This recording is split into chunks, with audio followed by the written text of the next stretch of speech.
All right, so we need to pick up where we left off last time, where we had finally talked about this multinomial logistic classification, which basically, what's going on here is that for our multiple outputs, we use the softmax as our activation function, and when we use this cross entropy for our error measurement. And so that combination of softmax and cross entropy has all sorts of great properties, and everything works out well. Again, you remember we were talking about how the cross entropy doesn't penalize the error, doesn't get penalized for having false positives, but because of the way the softmaxes are set up, by making a detection be stronger, it pushes down the false positive as well. So in the end, it's pretty effective, and this is a pretty standard way of looking at things. One other little piece that's in here is a little hidden, is a little piece of notation here that we call the value after I go ahead and put all the weights together. Once I put all the weights together, multiply the inputs to the node by their weights and add the biases.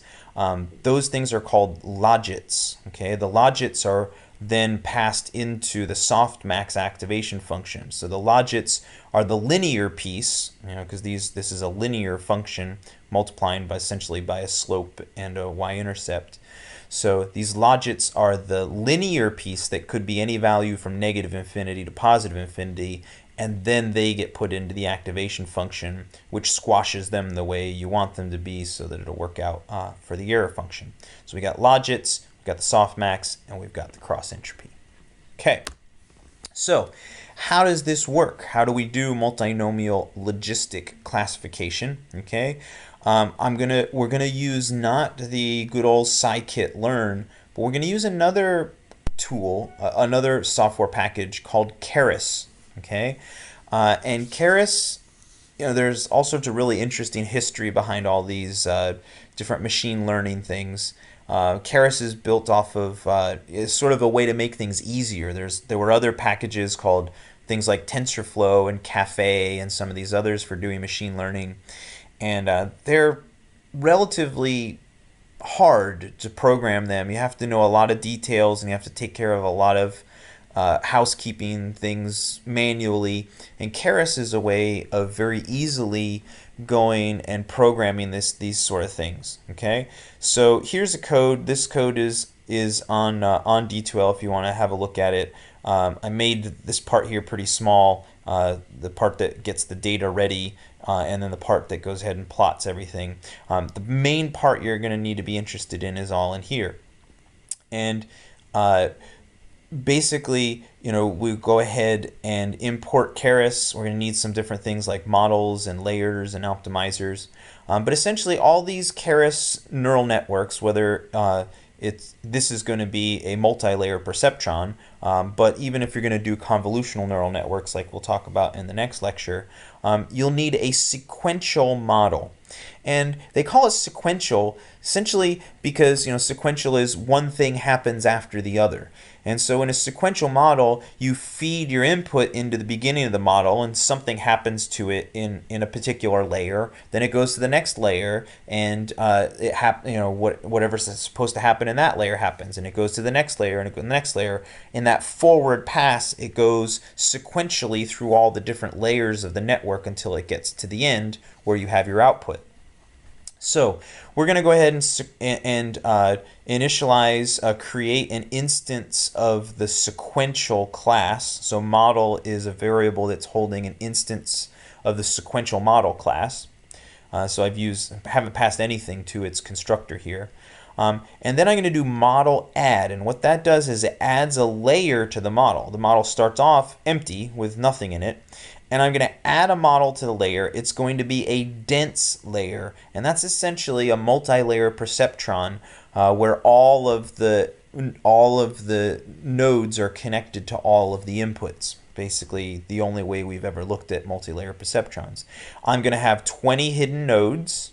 Okay, and I also need to tell it what the input shape is going to be.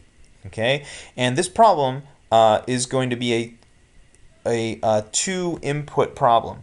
It's going to be two inputs and three outputs. So here's the data that I'm going to train it with. It's going to have an X position and a Y position, so there's going to be two inputs. Okay, so I'm going to have a one. My input is going to be a 1D array with two elements. So the one element is the X position, one element is the Y position. Then I'm going to add a layer, okay, with an activation function of a sigmoid. Okay, now a layer is not the same thing as a node because a node has, contains both the weights and the activation function. So essentially, this idea of a layer is a little bit different than a node. But again, it goes sequentially through it. And I mean, if you go back to the figure that I showed earlier in this lecture, I was showing how you calculate, you multiply the inputs times the weight vector and you get A, and then you put A into the activation function and you get F of A, and then you plug that, multiply that by the output weights, and then you do the output activation function. So it's not so much different than the way I was representing it earlier. You just have to, you don't think so much in terms of nodes anymore, but this idea of layers. So I have two inputs going into 20 hidden nodes, and their activation function is a sigmoid. And then I'm going to add another dense layer. And again, the dense means that those 20 nodes are connected, all of the connections, every possible connection of the 20 hidden nodes to these three output nodes, that all of them are connected. So I'm going to have three output nodes because I have three classes, the magenta, cyan, and green classes. And then the output function on the output activation function is going to be a softmax. Okay, so that's great. We also have to add how we're going to train this, and we do that through the model.compile member function. And model.compile, it needs to be told what is the way that we're going to update our weights, what kind of gradient descent are we going to use, okay, and what sort of loss function, what sort of error function are we going to use, and how are we going to display the accuracy to make more sense for us. Okay, so this atom function, it's become pretty much a standard in machine learning. It's been very popular. Essentially, it does gradient descent just like we're used to, but it takes into account essentially momentum, where if you're falling down the hill, down the gradient, and if you get to the bottom, you sort of continue up the other side to hopefully get yourself out of a local minimum. So it includes momentum. It also has dynamic learning rates, where how much each of the weights are changes over time. And actually, with Atom, each one of the weights has its own learning rate that changes over time. So it's relatively complex and works pretty well. So that's a pretty good standard way of doing our updating our weights. So we are going to use what's called categorical cross entropy. Okay, we've got categories. Okay, we got three classes, and we're going to use cross entropy. Okay, and so you'll notice when I created the labels are going to use one hot encoding, and that is essentially this label matrix is going to have one row for every sample, and it's going to have three columns, and there's only going to be one out of all those columns. So if the first row, okay, the first sample, if the first sample is class, the second class, then the second column would have a 1 in it, the first column would have a 0, and the third column would also have a 0. That's what we call one hot encoding, where there's three outputs, one for each of the different classes, but only one of those outputs will have a 1 in it, and the rest will have zeros. So that's categorical cross entropy, where I have this one hot encoding for my labels. Okay? Then, this thing is what we call a loss function, loss function and error function basically mean the same thing. Those are synonyms. So this is the loss function, and that's the function that is driving the gradient descent. So whatever the error is here, that's the error that we take the partial derivative with respect to the weights so that we can find how much to change the weights. Then we also have a thing called a metric, and it's possible to have several different metrics in Keras. That's why this is a list of metrics, because I could have many different metrics, but usually we only want one. So it's kind of silly to make this a list of a metric. Why don't I just pass the metric? But it has to get this input argument must be a list. It can't just be a string. So that's why there's brackets around it. And so this is kind of like when we did the Roomba problem, where the error was based off of the sines and the cosines, but if we were going to display the errors, display the sum squared error, that didn't necessarily mean all that much to us. It was easier for us to visualize what is going on with the degrees, the angle, to take those sines and cosines, use the inverse tangent to convert them into a degree. So that value of degrees is not what the neural network was trained on, but it was a metric that we could use to evaluate how well we understand that neural network to be.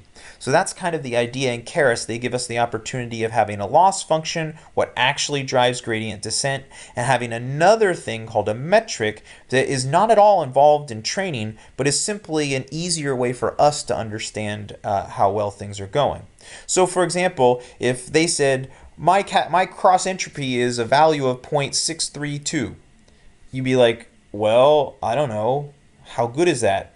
Is that good or is that bad? It's hard to say. I mean, you have to know what's going on with logs and all that sort of mess. So the categorical accuracy will tell me what percent of all of the input, of all of the training set is correctly predicted. That makes sense. Is it 20% of all of them? Is it 90% of all of them? That accuracy is very helpful for us. That's easy for us to visualize. The cross entropy, not so much. So that's why they give us the opportunity of having a loss as well as a metric. Okay, so we've gone ahead and made our model, initialized it, added the layers that we want to it. We've done this compile piece that sort of sets up the way the training works, and then we go ahead and fit, just like just like we do all along. We pass the feature matrix, we pass the label matrix, okay, with the one hot encoding. And we can also tell it how many epochs we want it to run. In this case, I wanted to go ahead and run 100 epochs. You could choose however many you want. And then I go ahead and predict, and then I get what the predictions are. Okay? And so running this code, it gives, so like I said before, this loads in, this creates the training values and puts them in the right format. This goes ahead and trains it, predicts it, and then this piece here visualizes the results. So essentially what we have here is the magenta, cyan, and green dots are all of the training data, and the black, gray, and white areas, that's the decision boundary. So everything in the black area gets classified as magenta, everything in the gray area gets classified as cyan, everything in the green area gets classified as green. I'm sorry, everything in the white area gets classified as green. Okay, so you can see it did a pretty good job with 20 hidden nodes. Did a pretty good job of classifying this. Maybe you might want the black area to be a little more out here, but basically it does pretty well. Okay, and so it's not that difficult to put in the multinomial logistic classification using Keras. Basically, I say softmax as my output activation function, I have the categorical cross entropy as my loss function, and I get multinomial logistic classification. Okay? So just as sort of a recap here on the shapes of what's going on here, the features, there were 300 of these little dots everywhere, so 300 rows, one for each sample. There's 2 columns, one for X and one for Y. Then both the labels and the predictions have the same shape. The label has one hot encoding. There's 300 rows, one for each. And then there's 3 columns. Only one of those columns has a 1 in it. The others have zeros. And then, of course, the predictions have the same shape, and we could look and see if how close those are to being the same, and look at the accuracy. Okay, so Keras is really nice. It's pretty simple to go ahead and build a neural network. It's a little bit more complicated than doing a multi-layer perceptron is a little bit more complicated than doing in scikit-learn. But what we'll find is when we want to do the convolutional neural networks, this Keras idea of having different layers and adding the layers is going to be really convenient for us. Okay, so that's pretty good. I wanted to introduce here talking about the different activation functions. We've got sigmoids, that's the squashing function that puts the values between 0 and 1. We've also have the softmax activation function. So we've talked about these two. We've also talked about in the past the identity output function, where basically whatever is coming out of the weights times the inputs is then passed directly to the output of the neural network. So those are the three activation functions we looked at before: an identity output, a sigmoid, and a softmax. And as it turns out, there's all sorts of more activation functions. There's lots of research that goes on, which activation function is best, how good, should we try this one or that one? There's lots of things that go on here. Okay, so one activation function is this linear one, and that's actually, it's called linear in some places, it's called the identity function in another place, but essentially it's a straight line with a y-intercept of 0 and a slope of 1. And that's basically y is equal to mx plus b, where b is 0 and m is 1. So that's y equals x. So it's a straight line, but it's also the identity that y is the same thing as x. Okay, so it just depends on who you ask and where it is, whether they call it linear or identity. So whatever x goes in, y comes out. Okay, then there's also a step activation function, and this is the one that is truly inspired by the brain. I mean, in our brain, they're all digital signals. Either the signal gets sent or it doesn't get sent. It's not sort of halfway sent. And so in the real neural pathways in our brain, there are step functions. Either it's not, a signal is not passed, or the signal is passed. Now, of course, we know that doesn't work so well with artificial neural networks, because if we're going to use gradient descent, this problem of having a discontinuous value is terrible, because the derivative at this point right here is infinite. In an infinitesimal amount of space in x, I'm making a finite jump in y. That's an infinite derivative, and infinite derivatives are very bad in gradient descent. So we can't use the step, even if that's what we would like to be inspired by the way the brain is. Okay, so this step is discontinuous in value. At x equals 0, I immediately jump from an output of 0 to an output of 1. So that's discontinuous in value. Now, as I'm looking at all these different activation functions, one of the things we're going to talk about is the activation function hard, or is the activation function soft? And basically that's saying how smooth things are with the function. And obviously this step function is not smooth at all. It has this jolt in it, so it's a hard activation function, where a linear one like this is nice and smooth, and it's a soft activation function. Okay, so we've got linear and we've got step, where the linear is soft and the step is hard. Another way I like to sort of compare these activation functions, not only is it soft or is it hard, but is its beginning, is it at low values of x, what is going on? Am I squashing it to start off at a value of 0 at low x's, like the step is? Okay, it starts at value 0. Okay, or am I having a linear value at the low one?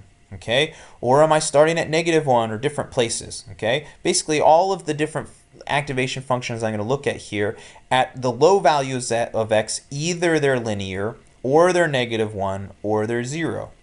And then we can look at what's happening at large values of x. Are they being squashed to be a value of 1, or are they being allowed to extend off in a linear range? Okay, so we're going to be looking at and sort of comparing these activation functions. Are they hard or soft? what is their beginning value and what is their end value? So the linear is a soft function, it's nice and smooth, and obviously it's linear at its beginning and it's linear at its end because it's linear the whole thing. Then our step function, it's a hard activation function and it squashes things between 0 and 1. Okay, so the logistic or sigmoid function. Again, some people call it logistic, some people call it sigmoid. Probably the better one is to call it a logistic function, and logistic just means having to do with log or exponential, and that's what there's an exponential in it, so that's why it's called logistic. Because a sigmoid is really any sort of S-shaped curve that squashes something between two values, and there's other ways of having a sigmoid. So really it's better to call it a logistic, but as you could see here in Keras, they called it sigmoid, and that's the logistic sigmoid. Okay, so we've got the logistic sigmoid. This is the graph of what it looks like. Okay, it is a soft version of the step function. Both the step and the logistic sigmoid, they start at a value of 0, they end at a value of 1. They squash between 0 and 1, but the logistic sigmoid is nice and continuous, soft and smooth. So we might have liked to have things like it actually happens in the brain with the step, but if we're going to use gradient descent, we're going to use the sigmoid, the logistic sigmoid. And that's why the logistic sigmoid has been so common. It's been around for a long time, and it's sort of, old school machine learning people like myself always go as our default is to go to the logistic sigmoid because it models this idea of the step in a soft way that is differentiable. Okay. Then we have the hyperbolic tangent sigmoid. Okay, it's also a squashing function. It has an S-shaped curve, but it squashes between -1 and 1. Okay, and as it turns out, the hyperbolic tangent can also be written with exponentials. So this equation is equivalent to the hyperbolic tangent. Yeah, I know. Students get all scared and run away screaming when they see hyperbolic tangent and hyperbolic signs and things like that. But really, there's interesting mathematical reasons why they call it a tangent. But really, it's just this equation here, and it squashes values between -1 and 1. So it's a soft sigmoid function going between -1 and 1. You can also see that it's a little bit more step-like than the logistic sigmoid. The logistic sigmoid is kind of slow in its transition to 0 to 1, and the hyperbolic tangent is more abrupt in its transfer from -1 to +1. Okay. Then we have another sigmoid called a soft sine. Okay, and the soft sine, its name is soft sine, so it's probably a soft one. Okay, again, it's nice and smooth here. Okay, and here's its equation: x divided 1 plus the absolute value of x. And it's called a soft sine because it's supposed to go between whatever the sign of x is. Okay, so it's going to go from -1 up to +1. Okay, again, it squashes. Just like you can notice here, it squashes the same way that the hyperbolic tangent does. All right, but it does it more gently. So you can see here at a value of -3, I haven't gotten all that close. There is an asymptote as I keep going to farther negative values, and eventually I'll get to very close to -1. But the soft sine is a little bit of a more gentle transition from -1 to 1 than the hyperbolic tangent. Okay, so you can imagine here, you're looking at this, there's all these different activation functions. Why might you want to use soft sine over hyperbolic tangent? Well, probably most problems, it really doesn't make any difference, but there might be some specific cases where you might want one over the other. Okay, so then the next one we're going to look at is the ReLU. And this is actually the main reason why I've introduced this slide, because the ReLU has become very popular. In many ways, it's sort of supplanted the logistic sigmoid. That used to be the go-to transfer function, activation function. Now the ReLU is pretty much the primary one. And the ReLU is very simple. If x is less than 0, the output is 0. If x is greater than 0, the output is the identity, or linear. And so it looks like this. It's flat all the way to 0, and then it goes up with a straight line. Okay? So the ReLU is interesting because it's hard. Okay? It has this sort of corner here. Okay? Now it's hard, but it's hard in a different way than the logistic sigmoid.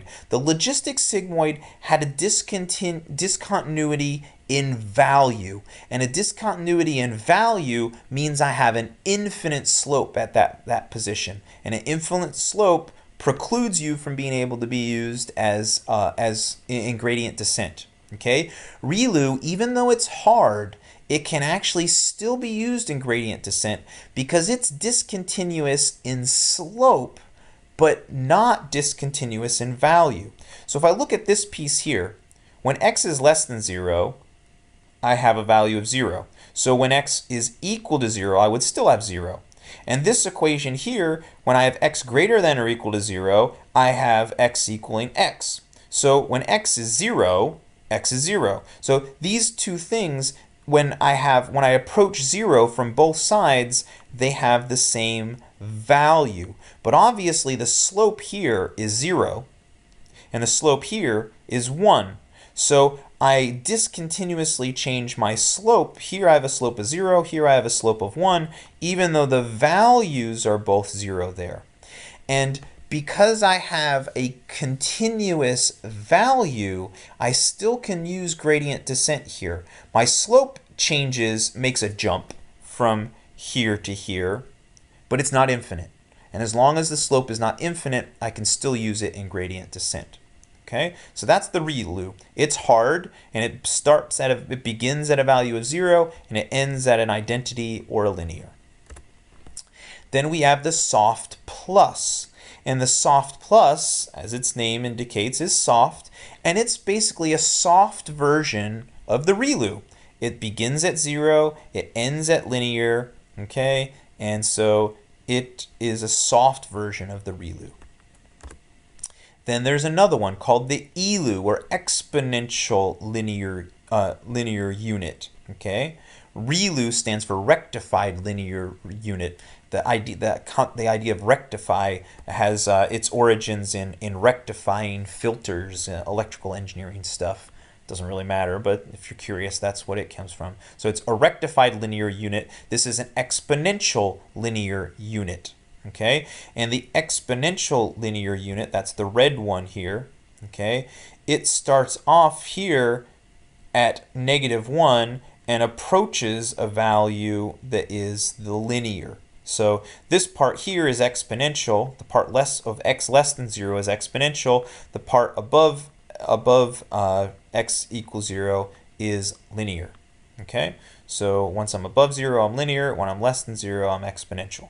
Okay, and so this is soft. It's kind of like the soft plus, but it goes from -1 to linear rather from 0 to linear.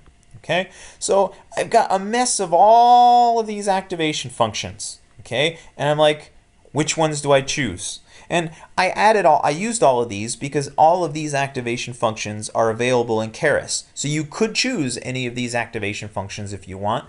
Keras even has several more complicated ones actually. So you could choose any of these that you want. In the end, really all you're going to deal with is you're going to deal perhaps with the logistic sigmoid, although that's fallen out of favor in machine learning circles. And really ReLU is the primary one that you're going to want, or the soft max if you're going to do the multi-class classification. Okay, so linear, ReLU, logistic, and soft max, they're probably the primary ones that you're going to use. Okay, now the whole reason I brought this up is because I wanted to talk more about ReLU, and I wanted to show why ReLU has become more important or more common than the logistic sigmoid. Okay, so here's my equation for my ReLU. Here's my equation for my logistic sigmoid. And of course we realize we need to take the derivatives of these things if we're going to do backpropagation. I already talked about what this is, what the derivative of the ReLU is. When I've got value of 0, it never changes, so the derivative of 0 is 0. The derivative of x, of course, with respect to x is just 1. So the derivative, okay, of f with respect to x is either 0 or 1, depending on whether my x is less than or greater than 0. Okay, and of course we talked last time in great gory detail about the derivative of the logistic sigmoid, how we can write it in this fancy way so that we can calculate it pretty quickly, because in the forward pass we had already evaluated what f of x was. Okay, so as you will find if you look online about why ReLU has gotten more common than the logistic sigmoid is because it's fast. Okay, with deep learning, you know, we're worried about things working fast. You guys have already seen how much time it takes to train your neural networks, and even the forward pass can be pretty slow. Okay, to predict a new value, it can be slow, especially if I start doing deep learning where there's lots and lots of layers and many calculations to make in my forward pass. So if I look at what's going on in my backward pass, needing to calculate my derivative, here, if I already know what f of x is because I have that in the forward pass, I need to make one subtraction and one multiplication to be able to calculate my derivative. Okay, here, all I have to do is one comparison. Is my x value less than 0? If so, my derivative is 0. Is my x greater than or equal to 0? If so, my derivative is 1. Okay, so here you can see it's faster. To make one comparison is probably faster in the computer than to do one subtraction and one multiplication. So definitely the ReLU is faster. But is it really that much faster? I don't know. Maybe that helps a little bit. Okay, but the thing to remember is that the forward pass, you know, this assumed that we had already done the forward pass. Okay, but the forward pass has to happen at some point, and how much time does it take to do this in the forward pass? Well, first I have to make a sign change, then I have to calculate an exponential, then I need to add, and then I need to divide. So in the forward pass, doing the sigmoid takes a sign change, an exponential, an addition, and a division. Okay, 4 things. Okay, that's not trivial in terms of calculation, you know, computation time. What do I need to do to evaluate my ReLU? One comparison. Okay, so I say, is my value less? Is x less than 0? Then the output's 0. Is x greater than 0? Then my output is x. So I only have to do one comparison in the forward pass. I have to do one comparison in the backward pass. For the logistic sigmoid, I've got 4 things to do in the forward pass, 2 things to do in the backward pass.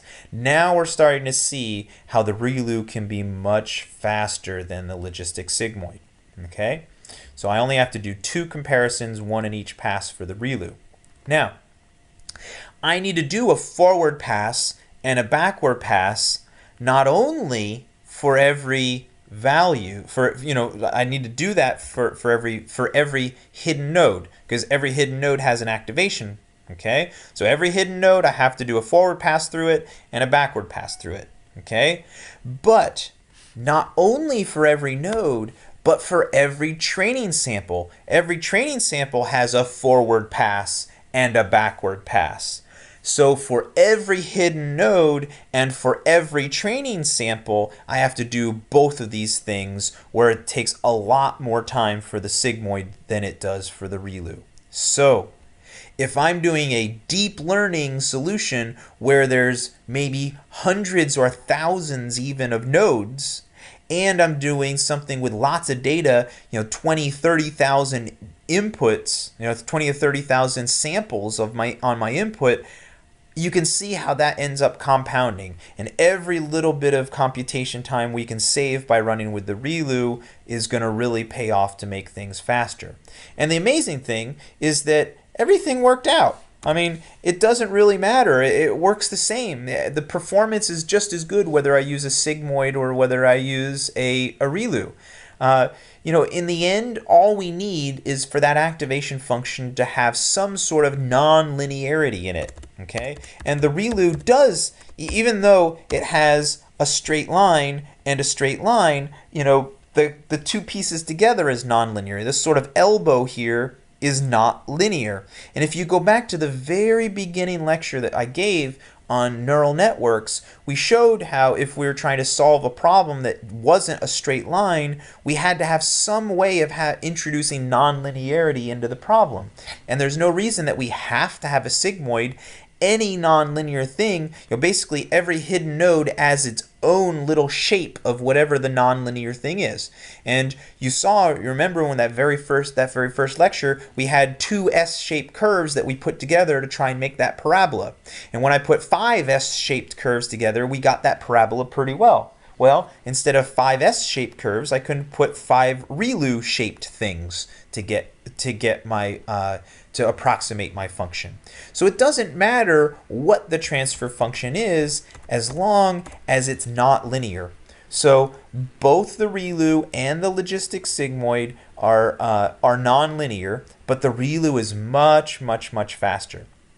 So I went back to the problem. This is that problem that I had shown a few slides ago with the 3 classes, the multi-class logistic classification. And originally I used a sigmoid transfer function for the hidden nodes, softmax for the output nodes. Okay, and the only thing I went back to that code, and the only thing I changed was the hidden nodes to have an output, an activation of a ReLU instead of a sigmoid. And you can see I got pretty much the same results. It's actually a little bit better. For example, this guy right here, one of these nodes, what's this guy right here? This magenta one got classified in the gray space for the sigmoid, and here he got classified in the black space, which is the correct one. So the ReLU actually was a little better. I mean, look at this. The boundary, the decision boundaries here are a little bit more curved. It looks like I'm having a little more capability of making it even more curved using the ReLU. So, it doesn't really matter. I basically get the same performance with a sigmoid or a ReLU. But if it's much faster, why don't we go ahead and use the ReLU? It's nonlinear, it gets what we need, and it's way faster. So that's the reason why these ReLUs have become so popular now in deep learning, because they're so much faster when I have such huge neural networks and I have so many training samples. It really speeds things up and has become real popular. Okay, so that's the rest of the lecture for the multinomial logistic classification. And we'll see you next time for the next lecture.